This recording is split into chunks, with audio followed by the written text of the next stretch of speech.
warahmatullahi wabarakatuh. Alhamdulillahirrahmanirrahim. Bagaimana kabarnya anak-anak? Semoga kalian sehat selalu ya. Amin amin ya rabbal alamin.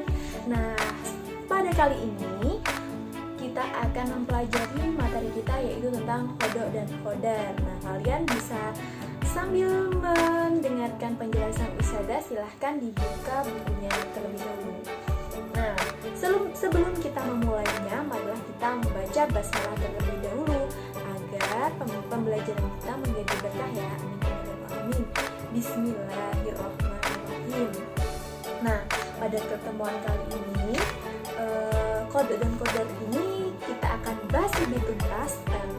Kita akan bahas secara tuntas, yaitu kodok ini dan kodar ini merupakan ketetapan atau ketentuan yang telah Allah ciptakan sejak kita belum diciptakan. Nah, kodok dan kodar ini merupakan rukun iman yang terakhir, yang artinya biasa kita sebut dengan takdir. Nah, takdir ini ada yang bisa kita ubah, ada juga yang tidak bisa kita ubah. Nah, yang pertama ini ada takdir yang tidak bisa kita rubah, yaitu disebut dengan kodok. Nah, kodok ini menurut bahasa memiliki arti yaitu hukum, ketetapan, perintah, kehendak, pemberitahuan, dan penciptaan.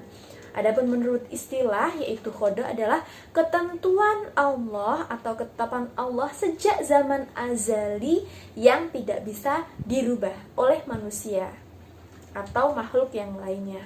Tuh.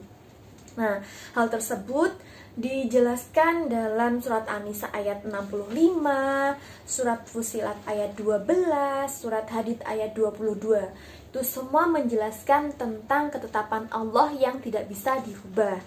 Nah, beberapa contoh yang bisa kita ambil dari kodok ini, diantaranya yang pertama, bumi beserta planet-planetnya ini berputar pada porosnya. Kemudian yang kedua, matahari terbit dari timur dan tenggelam di barat. Kemudian jenis kelamin makhluk hidup. Kemudian kematian yang pasti akan datang kepada kita semua. Kemudian terjadinya gerhana matahari dan bulan. Kemudian adanya siang dan malam. Kemudian kehidupan manusia, dihidupkannya manusia itu merupakan salah satu contoh atau itu tadi merupakan beberapa contoh yang membuktikan bahwa kodok itu memang ada dan ketetapan Allah itu seperti itu yang di dalam kehidupan kita. Kemudian sikap dan perilaku yang mencerminkan kita beriman kepada kodok, diantaranya santun dan rendah hati dalam bersikap, kemudian memanfaatkan waktu untuk belajar dan hal lain yang positif, menerima berapapun yang orang tua kita berikan kepada kita, kemudian datang ke sekolah atau kegiatan lainnya secara tepat waktu, kemudian tidak bersikap sombong dimanapun kita berada, kemudian berhati-hati jika berada di tempat keramaian, dan bertanggung jawab atas segala hal yang kita lakukan. Itu merupakan ciri dari atau contoh bagi orang yang benar-benar beriman bahwa kodok itu memang ada. Kemudian yang kedua yaitu kodar. Kodar di sini adalah segala ketentuan Allah Subhanahu wa taala yang telah berlaku terhadap makhluknya, namun bisa diubah. Jadi Allah ini memberikan ketetapannya, namun sesuai usahanya manusia. Itu hal ini dijelaskan dalam surat Fussilat ayat 10, kemudian surat Al-Qamar ayat 49, kemudian Al-Furqan ayat 2. Tuh. Nah, qadar Allah disebut dengan istilah takdir Allah. Nah, takdir di sini yaitu suatu peristiwa yang terjadi di alam jagat raya ini yang meliputi sisi kejadiannya. Nah, contohnya, contoh dari takdir Allah yang bisa diubah ini, contohnya ada seorang yang kurang mampu atau miskin, dia berusaha lebih agar dia menjadi kaya. Nah, itu merupakan suatu takdir Allah yang bisa dirubah. Kemudian dia ingin seseorang itu gemuk, kemudian dia ingin kurus. Nah, itu juga bisa diusahakan dengan berolahraga, dia setiap hari makannya diatur, pola makannya diatur. Nah, itu juga bisa menjadikan dia merubah takdirnya itu tadi. Kemudian pengetahuan. Nah, dia pengetahuannya sedikit, kemudian dia belajar, kemudian dia punya pengetahuan yang lebih banyak. Kebodohan, dia bodoh, awalnya bodoh, nggak tahu apa-apa, nggak memahami sesuatu, tapi dia berusaha lebih. Nah, akhirnya dia belajar lebih, dia menjadi lebih pintar dari sebelumnya. Seperti itu. Itu merupakan takdir yang bisa diubah. Nah, adapun takdir yang tidak bisa diubah tadi bisa disebut juga dengan takdir mubrom. Jadi qada itu bisa disebut dengan takdir mubrom. Kemudian qadar ini bisa disebut dengan takdir mu'alaq.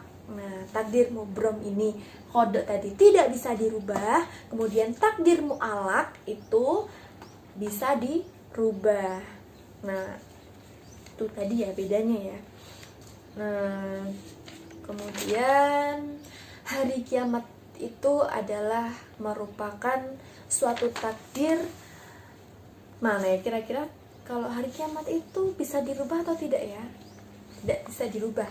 Maka dari itu dia masuk ke qada. Tuh.